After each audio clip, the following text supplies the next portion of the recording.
कैसे परदेस ना जाऊं मैं तेरे पास रहूं। घर की मुझसे ये परेशानी ना देखी जाती और टूटी हुई चरपाई ना देखी जाती। घर की मुझसे ये परेशानी ना देखी जाती और टूटी हुई चरपाई ना देखी जाती। मेरे घर की है जो बदहाली मिटेगी कैसे।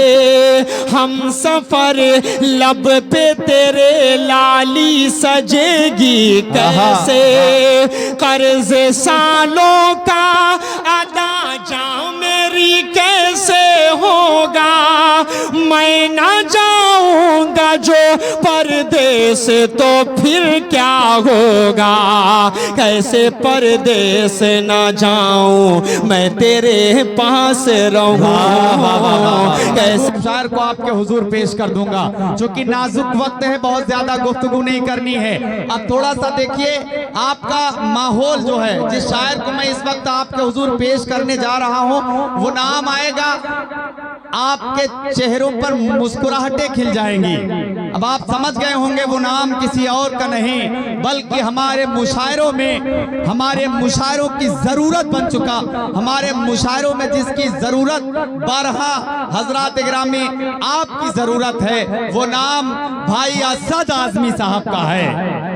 मैं चाहता हूं इस वक्त आपसे अल्तमास करूं, हजरात गिरामी असद आजमी साहब को आपने नातिया मुशायरों में इजलास में बखूबी समात किया है, बखूबी सुना है, मगर बहरिया मुशायरों में बहुत कम आपने सुना है। मगर बहरिया मुशायरे में भी असद आजमी साहब को मालूम है कि मुझे क्या पढ़ना है जिससे हमारी शख्सियत या हमारे नाम या हमारी जो जहनियत है, जो इनकी शनाख्त है, वो कहीं से मजरूह न होने पाए।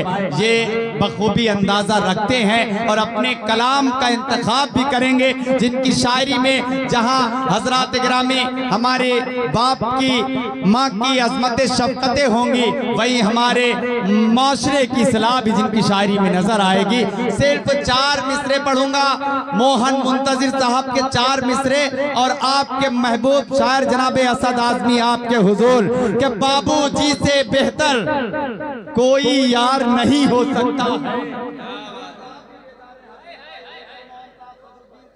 और बाबूजी प्रधान हाफिज जी सुनिएगा जवेलर साहब कि बाबूजी से बेहतर, आखिरी मिसरा आपकी तालियां, कि बाबूजी से बेहतर कोई यार नहीं हो सकता है।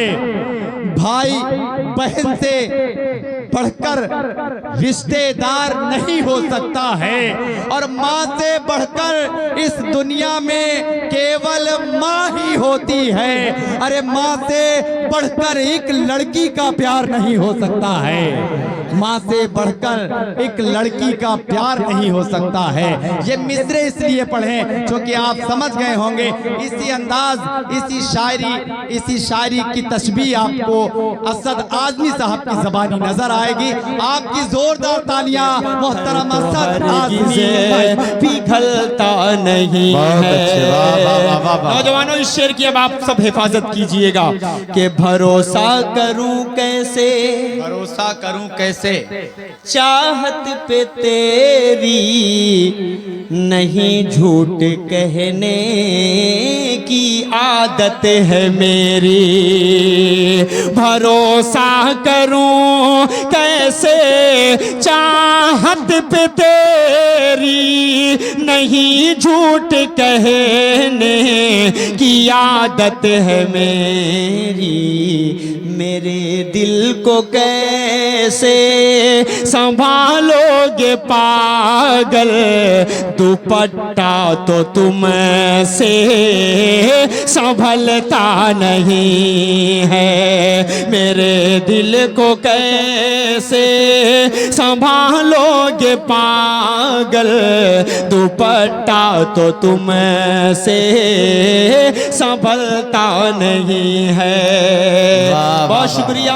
आइए जमील भाई एक गीत का खूबसूरत मतलब हाजिर कर देता हूँ, यहाँ से मुलाहिजा फरमा लें। देखिए वसीम भाई एक गीत पढ़कर उसके बाद मैं जहमत तमाम की, चूंकि मुझे सफ़र भी करना है तो इस बात को भी मैं मद्देनज़र रख रहा हूँ। खूबसूरत सा मतला पेश कर रहा हूँ।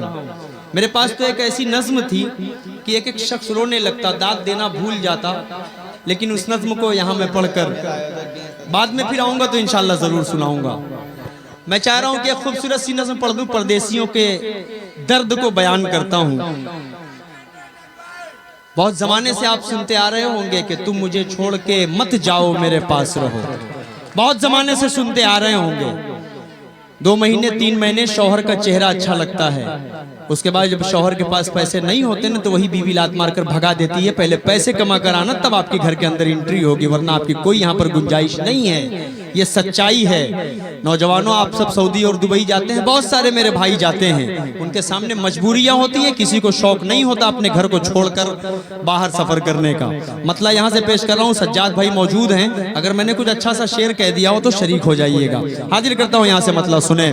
कैसे परदेस ना जाऊं मैं तेरे पास रहूं, कैसे परदेस न जाऊं मैं, कैसे परदेस न जाऊं मैं तेरे पास रहूं। धड़कने बन की तेरे दिल की तेरे पास रहूं। कैसे परदेस न जाऊं मैं तेरे पास रहूं। घर की मुझसे ये परेशानी ना देखी जाती, और टूटी हुई चरपाई ना देखी जाती। घर की मुझसे ये परेशानी ना देखी जाती, और टूटी हुई चरपाई ना देखी जाती। मेरे घर की है जो बदहाली मिटेगी कैसे,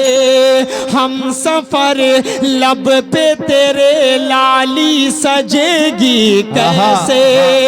कर्ज सालों का अदा जा मेरी कैसे होगा, मैं ना जाऊंगा जो परदेस तो फिर क्या होगा। कैसे परदेस ना जाऊं मैं तेरे पास रहूं। कैसे परदेस ना जाऊं मैं तेरे पास रहूं। मैं ना जाऊंगा जो परदेस तो फिर क्या होगा। चंद पैसों पे भला कैसे गुजारा होगा। कर्ज ख्वाह घर का लगाते हैं हमेशा चक्कर, उनकी आवाज लबे बाम से होती है सहर। डांट मालिक की मेरा जीना तो तू भर है किया, मैंने रुख इसलिए परदेस का दिल भर है किया। कैसे परदेस ना जाऊं मैं तेरे पास रहूं। आखिरी बंद पढ़ता हूँ। वाह वाह वाह। अभी तक तो जाने और जाने की बात होती है, लेकिन 2-2.5 साल 3 साल के बाद जब हस्बैंड को वापस आने की बात होती है तो भाभी सीधे लखनऊ एयरपोर्ट पहुंच जाती है उनको रिसीव करने के लिए। सही बात है कि नहीं? तो एक बार तालियां बजाओ यार, जोरदार तालियां एक मरतबा बजा दो। तो आखिरी बंद पढ़ूं, उसके बाद हो सकता है कि अगली बार वसीम भाई बुलाएंगे तो मैं फिर आपकी खिदमत करने के लिए आऊंगा कुछ और गजलों के साथ। आखिरी बंद पढ़ता हूं, वसीम भाई मुलाहिजा फरमा लें कि जब मैं लौटूंगा वतन अपने तो फिर क्या कहना। तालियां कमजोर है, थोड़ा सा मोहब्बतों से। कि जब मैं लौटूंगा वतन अपने तो फिर क्या कहना। खनखनाएंगे तेरे हाथ में चूड़ी कंगना। खनखनाएंगे तेरे हाथ में चूड़ी कंगना। ऐशो आराम होंगे, रंज की दूरी होगी। चार पाई की जगह फिर तो मसहरी होगी। तालियां तालियां जोरदार तालियां बजाइए। पेश कर रहा हूं, ऐशो आराम होंगे, रंज की दूरी होगी, चार पाई की जगह फिर तो मसहरी होगी, सुर्ख जोड़े में कसम तेरी जो सज जाओगी, पहले शब की वही दुल्हन ही नजर आओगी।